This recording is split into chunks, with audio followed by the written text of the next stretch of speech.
من میدم در صحنه اون کاخل دادگستری فرانسه اینا اینجور به ما ناسزا میگفتن تا نگاهشون به ما میخورد میرفتیم دستشوی آب بخوریم یا برفتیم بیرون با ما ژاندارما ما همراهی میکردن.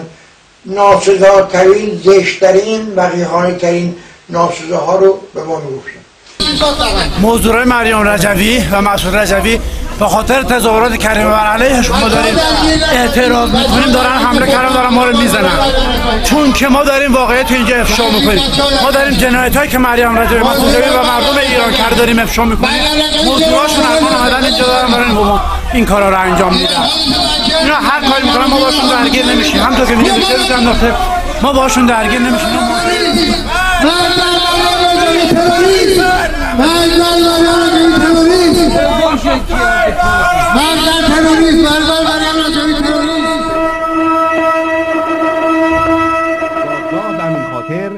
از آقای ایو بونه و ناشر کتاب باواک در خدمت آیت الله ها خواست هر یک مبلغ 500 یورو به احسان نراقی بدهند و همین نکته درباره قضایه فرانسه را هم در روزنامه آگهی کنند. Actuellement, je suis au bureau de Maître Adjian, mon avocat, dossier de M. Yves Bonnet. Je voulais demander à M. Maître Adjian d'expliquer ce qui s'est passé dans deux audiences contre M. Yves Bonnet et le livre de Weber que lui il a annoncé depuis 2 ans. C'est vous que maintenant il faut prendre le pas. Merci. Bon, je voulais simplement dire la vérité concernant cette procédure, puisqu'il y a beaucoup de désinformations et de choses inexactes et qui ont été évidemment annoncées avec aplomb par l'organisation des Moudjahidines. Monsieur Yves Bonnet, qui se prétend être le spécialiste de l'antiterrorisme et du renseignement en France, a donc pris l'initiative de publier en avril 2009 un ouvrage qui s'appelle Le Vévag au service des ayatollahs. Cet ouvrage comporte des imputations qui sont diffamatoires tant à l'égard de M. Chadonlou, qui est à mes côtés, qu'à l'égard d'Ehsan Naraghi, que tout le monde connaît.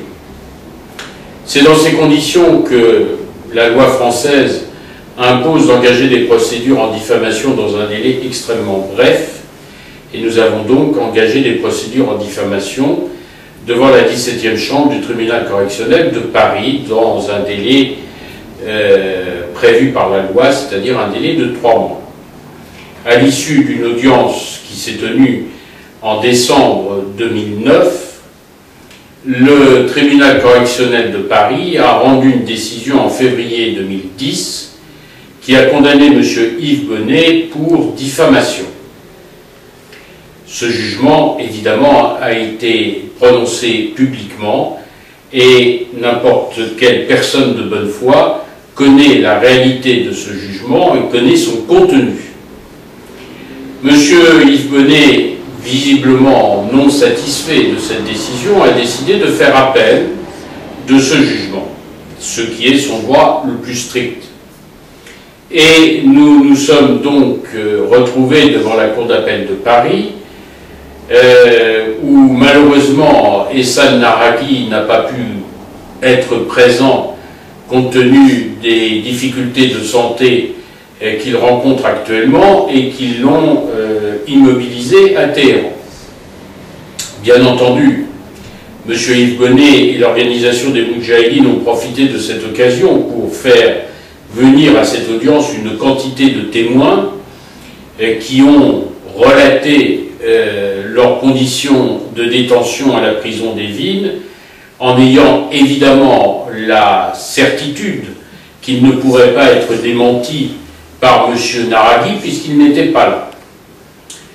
Les débats ont donc eu lieu et la Cour d'appel a rendu sa décision le 26 mai dernier.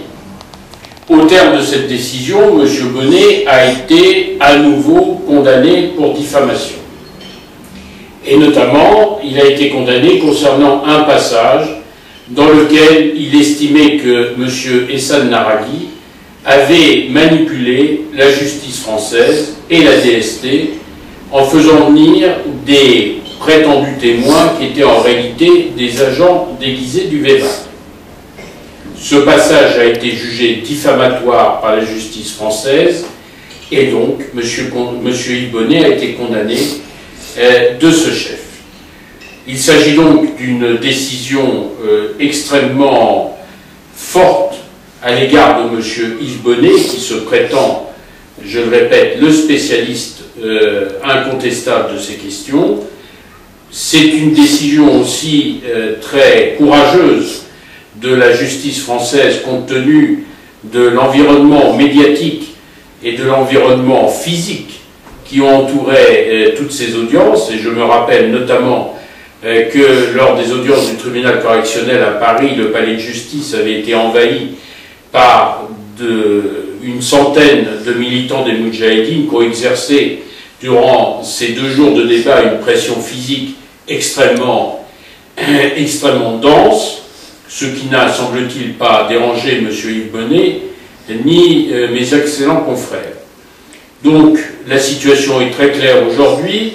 M. Yves Bonnet a été condamné par la Cour d'appel de Paris, qui a confirmé la décision rendue par le tribunal correctionnel, et bien entendu nous sommes encore dans le délai pour lequel il peut faire un pourvoi devant la Cour de cassation, ce qui est évidemment son droit le plus strict.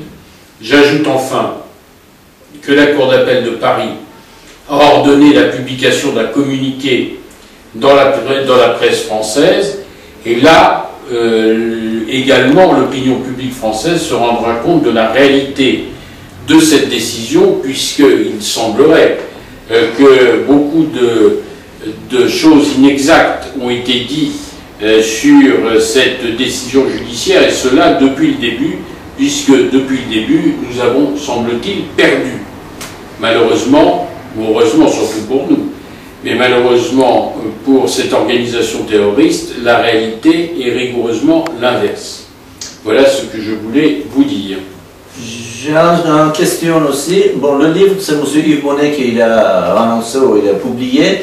Et quel est le rôle de Moudjahidine, organisme Rajavi, derrière ce livre et M. Yves Bonnet, à votre avis? Le livre de M. Yves Bonnet a des similitudes troublantes, pour ne pas dire que c'est la copie intégrale d'un texte qui avait été diffusé en septembre 2007 sur le site des Moudjahidines. Ce site internet a donné lieu à des procédures en diffamation qui sont toujours actuellement en cours devant la justice française.